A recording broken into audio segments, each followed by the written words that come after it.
এদিকে 31শে ডিসেম্বর নিয়ে একের পর এক ভয়ানক তথ্য ফাঁস করছে গোয়েন্দারা।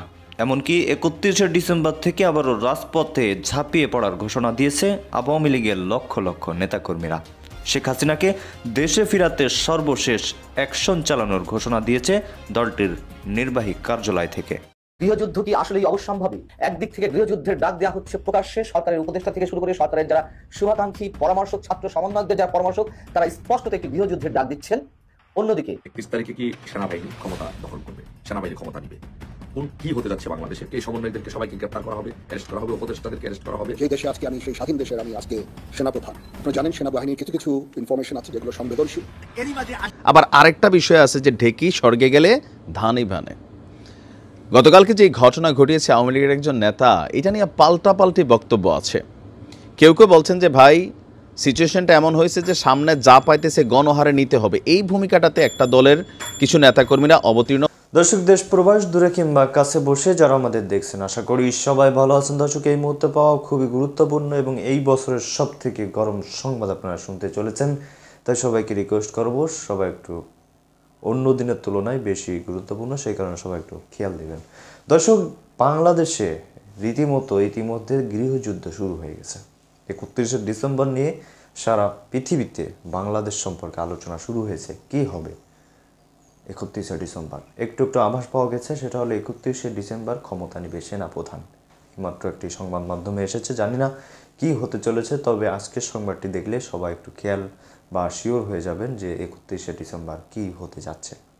দর্শক, সমন্বয়করা কঠিন আকারে ঘোষণা দিয়েছে এবং পাশাপাশি সমন্বয়কদের চ্যালেঞ্জও দিয়েছে আওয়ামী লীগ। তারা সেই দিন মাঠে নামবে এবং মানে দুই দলের ভিতর একটা যুদ্ধ বেঁধে যেতে পারে আওয়ামী লীগ এবং সমন্বয়কদের ভিতর, গৃহযুদ্ধ এই কারণেই বলা হয়েছিল। তো দর্শক, কথা নয়, চলুন আমরা এই বিষয়ে বিস্তারিত তথ্যগুলো জেনে আসি। আশা করি সঙ্গেই থাকবেন এবং আপনাদের মতামতটি জানাবেন এবং লাইক কমেন্ট শেয়ার করে পাশেই থাকবেন। কি হতে যাচ্ছে? 31 তারিখে কি সমন্বয়করা বিপ্লবী সরকার গঠন করবে, ঘোষণা দিবে শহীদ মিনারে, নাকি 31 তারিখ সেনাবাহিনী ক্ষমতা দখল করবে, সেনাবাহিনী ক্ষমতা নিবে? কোন কি হতে যাচ্ছে বাংলাদেশে? এই বিষয়টি নিয়ে 31 তারিখে বাংলাদেশে কি হবে, এই বিষয়টি নিয়ে সবাই শঙ্কিত, চিন্তিত এবং খোঁজার চেষ্টা করছে বাংলাদেশে কি হতে যাচ্ছে। 31 তারিখে দুটি জিনিস হওয়ার সম্ভাবনা আছে। যে একটি হচ্ছে যে সমন্বয়করা বিপ্লবী সরকার গঠন করতে পারে, এখান থেকে ঘোষণা দিতে পারে, অথবা যদি সমন্বয়করা যদি বিপ্লবী সরকার ঘোষণা দেয়, তাহলে এই বাংলাদেশ রক্ষায় সেনাবাহিনী হয়তো ক্ষমতা দখল করতে পারে। অথবা যদি এই দুটির কিছুই যদি না হয়, তাহলে হয়তোবা বাংলাদেশ অন্য রাজনৈতিক প্রেক্ষাপটের দিকে মন নেবে। বাট আপাতত 31 তারিখ যদি ওরা যে চিন্তা ভাবনা নিয়ে এগুচ্ছে, যেটুকু ইনফরমেশন আছে, যদি এরা বিপ্লবী সরকার গঠন করতে চায়, তাহলে সেনাবাহিনী অবশ্যই হস্তক্ষেপ করবে এবং সেনাবাহিনী ক্ষমতা নিয়ে নিবে। কারণ ওরা বিপ্লবী সরকার গঠন করতে চায় এই কারণে যে বিপ্লবী সরকার গঠন ছাড়া এই মুহূর্তে সমন্বয়কদের সামনে, উপদেষ্টাদের সামনে আর কোনো রাস্তা নেই। কেন রাস্তা নেই? যদি নির্বাচন হয়, কারণ বাঁচতে হলে এই সমন্বয়কদের এবং উপদেষ্টাদের বাঁচতে হলে বিপ্লবী সরকার করে বাঁচতে হবে, নয়তো এই দেশ ছাড়তে হবে, দুইটার একটা। কারণ ওরা যদি এখন এই মুহূর্তে যদি নির্বাচন হয়, তাহলে হয়তো আওয়ামী লীগ ক্ষমতা আসবে, হয়তো বিএনপি ক্ষমতা আসবে। আওয়ামী লীগ ক্ষমতা আসলে ওরা নিরাপদ নয়, বিএনপি ক্ষমতা আসলে ওরা নিরাপদ নয়। যাই ক্ষমতা আসে না কেন, তাদের গণপিটুনিতে নিহত হওয়ার সম্ভাবনা বেশি। কারণ পৃথিবীর ইতিহাসে যদি বিপ্লবীদের, সেটা অনেক লম্বা আলোচনা, পৃথিবীর ইতিহাসে যদি বিপ্লবীদের ইতিহাস খোঁজেন, তাহলে এরকমই হয়েছে। সো একইভাবে বাংলাদেশে এই জিনিসটি হতে পারে। কারণ সেনাবাহিনীর ভিতরে যে 2% উগ্রপন্থী আছে, যারা চাচ্ছে যে একটি বিপ্লবী সরকার, ইসলামিক জঙ্গি বিপ্লব বা ইসলামিক বিপ্লবী সরকার গঠন হোক, কিন্তু 98% সেনাবাহিনী, এর মধ্যে 10-15%, 15 থেকে 20% বিএনপি পন্থী, তারপর বাকি যারা আছেন হচ্ছেন মুক্তিযুদ্ধের পক্ষের শক্তি, আর কিছু আছে যে অল্প কিছু আছে যে তারা কোনো দিকেই যাচ্ছেন না, যেতে চায় না, তারা চায় দেশের শান্তি। বেসিক্যালি তারা রাজনীতি, এত বেশি একটা রাজনীতি পছন্দ করেন না। এখন এই 2% উগ্রপন্থী সেনাবাহিনী যদি বিপ্লবী সরকারের দিকে যায়, তাহলে কিন্তু রাষ্ট্রটা ধ্বংস হয়ে যাবে। তাহলে 98% সেনাবাহিনী বিপ্লবপন্থী সহ, তাহলে তারা সিদ্ধান্ত নেবে যে এই দেশটাকে রক্ষা করতে হলে, বিপ্লবী ইসলামী বিপ্লবী সরকার গঠন থেকে রক্ষা করতে হলে তাদেরকে ক্ষমতা নিতে হবে। তখন সেই ক্ষেত্রে এরা যদি, এই সমন্বয়করা যদি 31 তারিখে বিপ্লবী সরকার গঠন করতে চায়, তাহলে সেনাবাহিনী অবশ্যই এখানে হস্তক্ষেপ করবে এবং সেনাবাহিনী ক্ষমতা নেবে। আর যদি ওরা বিপ্লবী সরকার গঠন না করে, তাহলে হয়তোবা 31 তারিখে সেনাবাহিনীর ক্ষমতা নেওয়ার সম্ভাবনা নেই। এই জন্য 31 তারিখটি ঘিরে একটি রাজনৈতিক অস্থিতিশীলতা এবং রাজনৈতিক একটি হাই টেম্পার বাংলাদেশে এখন চলছে যে কি হতে যাচ্ছে 31 তারিখে। 31 তারিখে কি সেনাবাহিনী ক্ষমতা নেবে না সমন্বয় একটা বিপ্লবী সরকার গঠন করবে, কোন দিকে যাচ্ছে? এই জন্য পুরো বাংলাদেশের মানুষ, পুরো দেশ ও জাতি অপেক্ষা করছে যে আসলে 31 তারিখ কোন দিকে যাচ্ছে। 31 তারিখ আমরা সকলেই 31 তারিখের জন্য অপেক্ষা করছি। আমরাও শঙ্কিত যে 31 তারিখে কি হতে যাচ্ছে। বাট আমি এখানে আওয়ামী লীগের নেতৃবৃন্দকে, মুক্তিযুদ্ধের সপক্ষে শক্তিকে, সকলকে, ছাত্রলীগ যুবলীগ সহ যারা আছেন সকলকে সতর্ক অবস্থায় থাকার জন্য অনুরোধ করবো। 31 তারিখে সারা বাংলাদেশে একটা সতর্ক অবস্থার মধ্যে থাকবেন।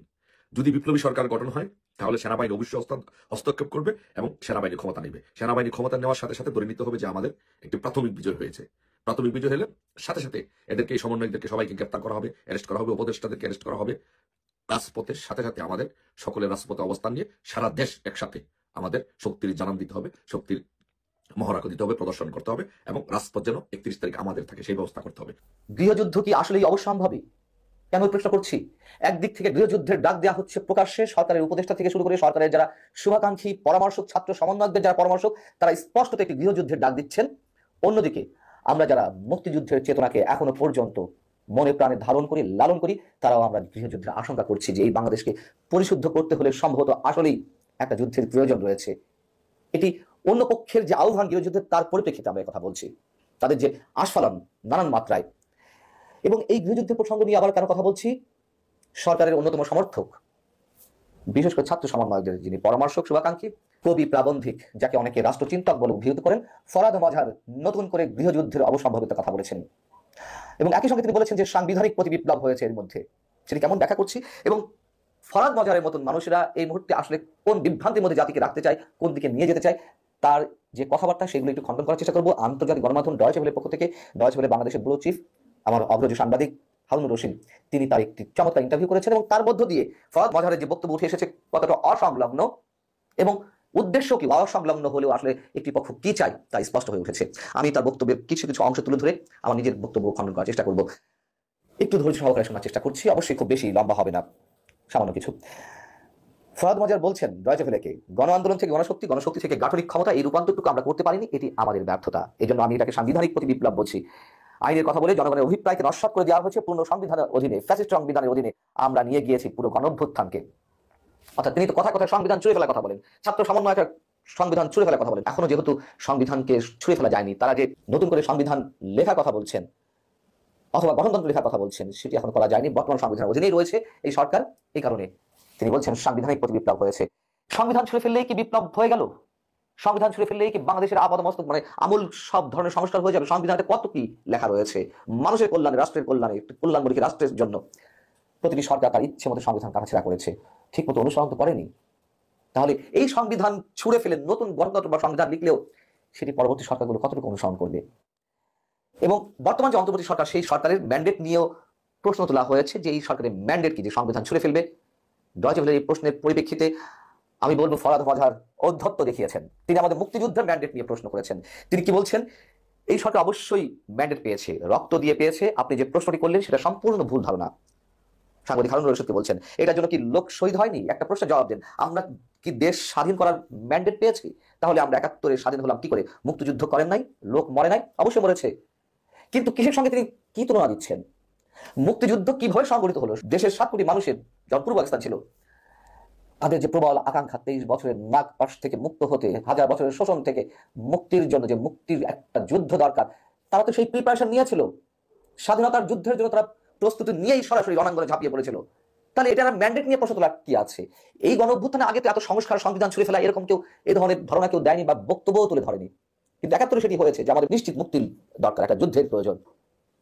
তিনি সেটিকে মিলাচ্ছেন গণঅভ্যুত্থানের সঙ্গে। বড় অদ্ভুত ফরাদ মজহারের মতন মানুষদের যে চিন্তাধারা আমরা এই মুহূর্তে পাচ্ছি। এবং ডয়েচে ভেলের পক্ষ থেকে প্রশ্ন করা হয়েছে দ্রব্যমূল্যের যে ঊর্ধ্বগতি, সেইটিকে নিয়ে এসে বলা হচ্ছে আইন শৃঙ্খলা আর দ্রব্যমূল্য এগুলো সাধারণ মানুষের কনসার্ন, এইগুলো এই সময়ের মধ্যে ঠিক করা কি যেত না?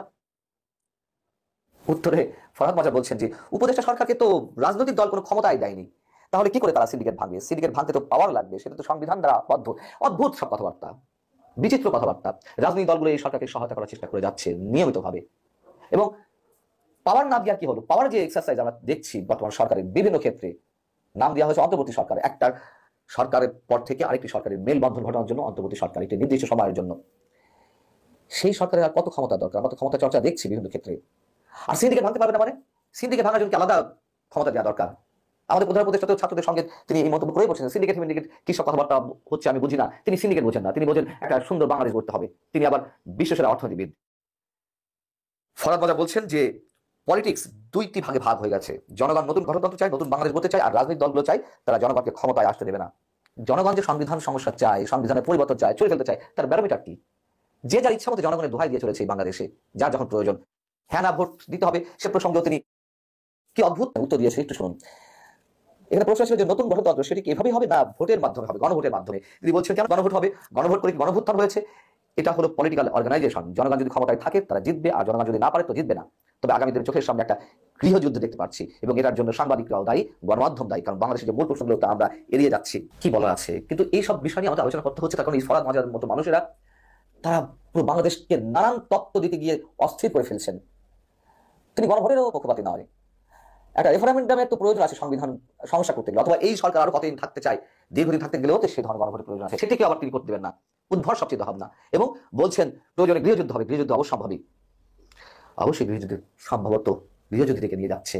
পরদিন যদি গুলি চলতো, জেনারেল ইকবাল করিম ভুইয়া কয়েকজন সিনিয়র অফিসারদের নিয়ে আর্মি কনভয়ের সামনে দাঁড়াইতেন। এই পরিকল্পনা ওনাদের ছিল। আমি 4 তারিখ রাতে এটা জানাইছিলাম প্রফেসর ইউনূসকে। যে স্যার কালকে আর্মি গুলি চালাইতে পারবে না, জেনারেল ভুইয়া সর্বশক্তি দিয়ে ঠেকাই দিবেন। এটা প্রফেসর ইউনূস জানতেন। এখানে আমরা দেখলাম যে 4 আগস্ট আমার বন্ধু পিনাকি ডক্টর ইউনূসের সাথে এই বিপ্লব নিয়ে কথা বলছেন। সেনাবাহিনী যদি ছাত্রদের মিছিলে আক্রমণ করে তাহলে সাবেক সেনাপ্রধান ইকবাল ভুইয়ারা কিভাবে সেটা প্রিভেন্ট করবেন, রেজিস্ট করবেন। তার মানে কি দাঁড়ালো? তার মানে ডক্টর ইউনূস পুরো বিষয়গুলোই জানতেন। এবং আমরা সবসময় যে বলি, আমাদের জননেত্রী শেখ হাসিনা যে বলেন যে Yunus is the master mind, অথচ দেখেন এই ডক্টর ইউনূস নিজে কি দাবি করেছে? তিনি বলছে তিনি কিচ্ছু জানেন না। তিনি প্যারিসে গিয়েছিলেন অলিম্পিকের কাজে, হঠাৎ ছাত্ররা বললো যে স্যার আপনাকে আসতে হবে, এই দেশের দায়িত্ব নিতে হবে। উনি চলে আসলেন। আপনি চিন্তা করেন যে কী রকমের ভণ্ড এই লোক, কী ধরনের মিথ্যেবাদী। উনি আমেরিকা বিল ক্লিন্টনের সামনে সক্রেটিস মাহফুজ, আমাদের আঙ্কেল, তাকে প্রেজেন্ট করে বলে যে মাস্টার মাইন্ড। কিসের master mind? America CI ISR কি খায় কাজ নাই? ওরা মাহফুজদের চিনে না মাহফুজদের পুষে? তাহলে you are the mastermind doctor Yunus. আপনি মনে করেছেন যে আপনি এরকম মিষ্টি মিষ্টি কথা বলেন আর বাঙালি বলদের মতো আপনারা বিশ্বাস করে, সেই বিশ্বাসের জায়গাটা তো আগের মতো নাই, সেখানে চিট ধরে গেছে। এবং আমার বন্ধু পিনাকি এই ভিডিওর মধ্য দিয়ে জাতির সামনে প্রমাণ করে দিল যে you are involve in this meticulously designed conspiracy. এবং এটা আমাদের জন্য দুঃখের, এটা আমাদের জন্য বেদনার যে আপনি সমস্ত জাতিকে ব্লাব দিয়েছেন। এবং আপনার নোবেলের ওই শান্তি নোবেলের আড়ালে আপনি যে ভয়াবহ নিষ্ঠুর খুনি ভণ্ড প্রতারক একটা মানুষ, সেটা আজকে দেশবাসীর কাছে উন্মোচিত হয়ে গেছে। এবং এই উন্মোচন করার জন্য আমার বন্ধু পিনাকিকে একটা ধন্যবাদ। প্রবাসীদের তুপের মুখে স্লোগানে স্লোগানে মুখরিত করে তুললেন, আর এরই মাঝে আসিফ নজরুল পালিয়ে গেলেন হল থেকে। হল থেকে পালিয়ে যেতে বাধ্য হলেন প্রবাসীদের তুপের মুখে। আজকে যেই প্রবাসীরা বিদেশে জেল খেটে দেশে ফিরেছেন, তাদের সাথে বসতে গিয়ে আসিফ নজরুলের সাথে বিতর্কে জড়িয়ে পড়েছেন প্রবাসীরা বললেন প্রহসন করার জন্য আপনি প্রবাসীদের মন্ত্রণালয়টি আটকিয়ে রেখে প্রবাসীদের জন্য কিছুই করেন নাই, মাত্র তিরস্কার ছাড়া আমরা কোনো পুরস্কারই আপনার কাছ থেকে পাইনি। তাই আসিফ নজরুল তাড়াহুড়া করে আগামীকাল আপনাদের সাথে 7 জনের সাথে বসবো, বিকেল 3টে আপনাদেরকে সময় দিলাম, আমার মন্ত্রণালয়ে কথা হবে, এই বলে আসিফ নজরুল হল থেকে পালিয়ে গেলেন। আসিফ নজরুলকে আগে সাবধান করেছিলাম যে প্রবাসীরা যদি খেপে যায় তাহলে আপনার কিন্তু চামড়া থাকবে না, আপনার উপায় আপনার দেশেই এখন নাই। আজকে ঢাকায় যে হট্টগোলটা হলো, প্রবাসীরা যে দাবি দাওয়া করলো, প্রবাস থেকে যে জেল খেটে দেশে ফেরত গেল, তাদেরকে কোনো ধরনের পুনর্বাসন ছাড়া, প্রবাসী মন্ত্রণালয়ে কোনো ধরনের খোঁজখবর তাদের নেওয়া ছাড়া তিনি কি কারণে প্রবাসী মন্ত্রণালয়টি ধরে রাখলেন? চেয়ারটিতে বসে উনি কি মজা পাচ্ছেন? কেনই বা এই চেয়ারটিতে উনি ধরে রেখে একটাকে পারিবারিক ভাবে পরিচালনা করার জন্য চেষ্টা করছেন? তাহলে আসিফ নজরুল কি শেখ হাসিনার স্বৈরাচারের বিভিন্ন রাষ্ট্রদূতদেরকে বিভিন্ন দেশে প্রতিষ্ঠিত করার কাজটাই চালিয়ে যাচ্ছেন, না সেই রাষ্ট্রদূতদের বিচারের জন্য আজকে দাবি তুলেছেন প্রবাসীরা, যারা কষ্ট করে প্রবাস থেকে জেল খেটে বিভিন্ন জুলুম অত্যাচারিত হয়ে দেশে ফেরত গিয়েছেন, তাদের সাথে একটি অনুষ্ঠানে গিয়ে আসিফ নজরুল এভাবে পালিয়ে যেতে হয়েছিল। আমরা কয়েকদিন আগে ডক্টর পিনাকি ভট্টাচার্য একটি কথা বলেছিলেন, আমি যদি কথা বলি তাহলে আপনাদের পালানের জায়গা থাকবে না। আমরা সাংবাদিক ইলিয়াস হোসেনের মুখ থেকে শুনেছি, যদি আমরা হাত দেই তাহলে এই উপদেশটা গর্ত খুঁজে পাবে না লুকানোর জন্য। প্রিয় দর্শক, আজকে সত্যি এবং বাস্তব হয়ে গেল বিষয়টা। বাস্তব যদি 4 আর 5 মাসে হয়ে যায়, তাহলে আগামী 1 বছর 2 বছর পরে এই আসিফ নজরুলরা কোন দেশে আর কোন ঠিকানায় গিয়ে পালাবে? হাসিনার জন্য ভারত ছিল, কিন্তু আসিফ নজরুল বা তার দোসর যারা, তাদের জন্য কোন দেশ আছে?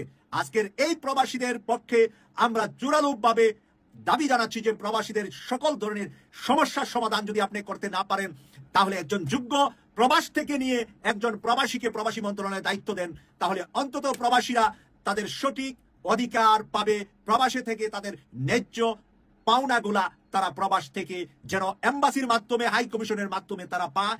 দর্শক, আমি আশা করছি সবগুলো ভিডিওই আপনি মনোযোগ দিয়ে দেখেছেন। সেই সাথে দর্শক, এই ভিডিওগুলো সম্পর্কিত যদি কোনো তথ্য বা মতামত থাকে, বাবিয়ে শোনো, কয়লা ধুইলে সহজে ময়লা যায় না, তবে কিছু কিছু জায়গায় আবার পরিস্থিতিটা উল্টা। তো মনে করছে যে সময়টা তো আমরা আসতে যাইতেছে, আর কি তা হমানে কি চালামো, যে যা পারি দখল করে লামো। আবার আরেকটা বিষয় আছে যে ঢেকি স্বর্গে গেলে ধানই ভানে। গতকালকে যে ঘটনা ঘটিয়েছে আওয়ামী লীগের একজন নেতা, এটা নিয়ে পাল্টাপাল্টি বক্তব্য আছে। কেউ কেউ বলছেন যে ভাই, সিচুয়েশনটা এমন হয়েছে যে সামনে যা পাইতেছে গণহারে নিতে হবে, এই ভূমিকাটাতে একটা দলের কিছু নেতাকর্মীরা অবতীর্ণ হয়েছে, যার কারণে কাউন্টারে গিয়া আওয়ামী লীগ নেতা এই ঘটনা ঘটাইছে। তবে নামের শেষে যে বেশ কিছু ট্যাগ আছে, যে হেলমেট লীগ, হাতুরা লীগ, আরও বিভিন্ন লীগ, যে আমরা বিভিন্ন সময় শব্দগুলো শুনছি, সেগুলো যে কতটা বাস্তব এটা আর একটা প্রমাণ আমি আজকে দিচ্ছি। চাঞ্চল্যকর ঘটনা ঘটেছে খুলনাতে। খুলনা মহানগরীর দৌলতপুরে পূর্বশত্রুতার জের ধরে আওয়ামী লীগ নেতাদের হাতুড়ির আঘাতে রক্তাক্ত হয়ে হাসপাতালে ভর্তি হয়েছেন একজন যুবদল নেতা। আহত যুবদল নেতার নাম শেখ মিজানুর রহমান, বয়স হচ্ছে ৩৬। তিনি বর্তমানে খুলনা মেডিকেল কলেজ হাসপাতালে চিকিৎসাধীন আছেন। তিনি খুলনা মহানগরীর ৪ নম্বর ওয়ার্ডের যুবদলের সিনিয়র সহসভাপতি। ভাবা যায় এই মুহূর্তে যুবদলের একজন নেতাকে, এরকম সিনিয়র সহসভাপতিকে হাতুড়া দিয়ে পিটানো যায়। আওয়ামী লীগ আসলে কি ভালো হয় নাই, নাকি না সাহস অলওয়েজ বেশি, কোনটা আসলে মানে বিষয়টা একটু প্রশ্নবোধক। আহত যুবদল নেতার বক্তব্য, বাসা থেকে বের হয়ে শুক্রবার রাতে তিনি দোকানের দিকে যাচ্ছিলেন। বাউন্ডারি রোডে পৌঁছানো মাত্রই আওয়ামী লীগ নেতা তুহিন শেখের নেতৃত্বে ১০-১২ জনের একদল দুর্বৃত্ত তার উপর চড়াও হয়। কোনো কিছু বুঝে ওঠার আগেই তারা তাকে হাতুড়ি এবং লাঠি দিয়ে বেধড়কভাবে মারধর করেন। তাদের একজনের নিকট একটি আগ্নেয়াস্ত্র ছিল। পরিস্থিতি খারাপ দেখে তিনি চিৎকার শুরু করেন। তার চিৎকার শুনে এলাকাবাসী ছুটে গেলে দুর্বৃত্তরা দেখে নেওয়ার হুমকি দিয়ে এলাকা ত্যাগ করে গেছেন। পরে এলাকাবাসী এই যুবদল নেতাকে উদ্ধার করে খুলনা মেডিকেল কলেজ হাসপাতালে ভর্তি করেছে। দৌলতপুর থানার অফিসার ইনচার্জ যিনি আছেন, ওসি সাহেব মীর আতাহার আলী, তিনি বলছেন ঘটনাটি তিনি শুনেছেন, অভিযোগ দিলে আইনগত ব্যবস্থা নেওয়া হবে। তবে আমি যখন পর্যন্ত নিউজটা করছি, কোনো এক অজ্ঞাত কারণে এই যুবদল নেতা এখনও, তার পরিবার বিষয়টা নিয়ে মামলা করেনি বা দলীয়ভাবে কোনো মামলা হয়নি। এখন এলাকাবাসীর বক্তব্য যে এই ব্যক্তির সাথে আওয়ামী লীগের নেতাদের পূর্ব শত্রুতার একটা ইস্যু ছিল। এখন সেটা কি নিয়ে ছিল, পলিটিক্যাল পয়েন্ট অফ ভিউতে ছিল, নাকি পারিবারিক অথবা জবরদখল সম্পত্তিগত কোনো ইস্যু ছিল, সেটা আসলে এখানে বলা হয়নি। তবে কমেন্ট সেকশনে আমরা কেউ কেউ দেখছি যে লিখতেছেন, ভাই আমার বাড়ি মিজানের পাশে, আমি জানি, হ্যাঁ, এরকম নানান ধরনের বক্তব্য আসছে। তবে আমি সর্বোপরি বলি, দেখেন, আওয়ামী লীগ একটা ক্রান্তিকাল পার করছে। সরকারের পক্ষ থেকে আওয়ামী লীগের বিরুদ্ধে শক্তিশালী একটা অবস্থান কিন্তু সামনে আসতে যাচ্ছে, বিশেষ করে যখন এই ধরনের ঘটনাগুলো ঘটে।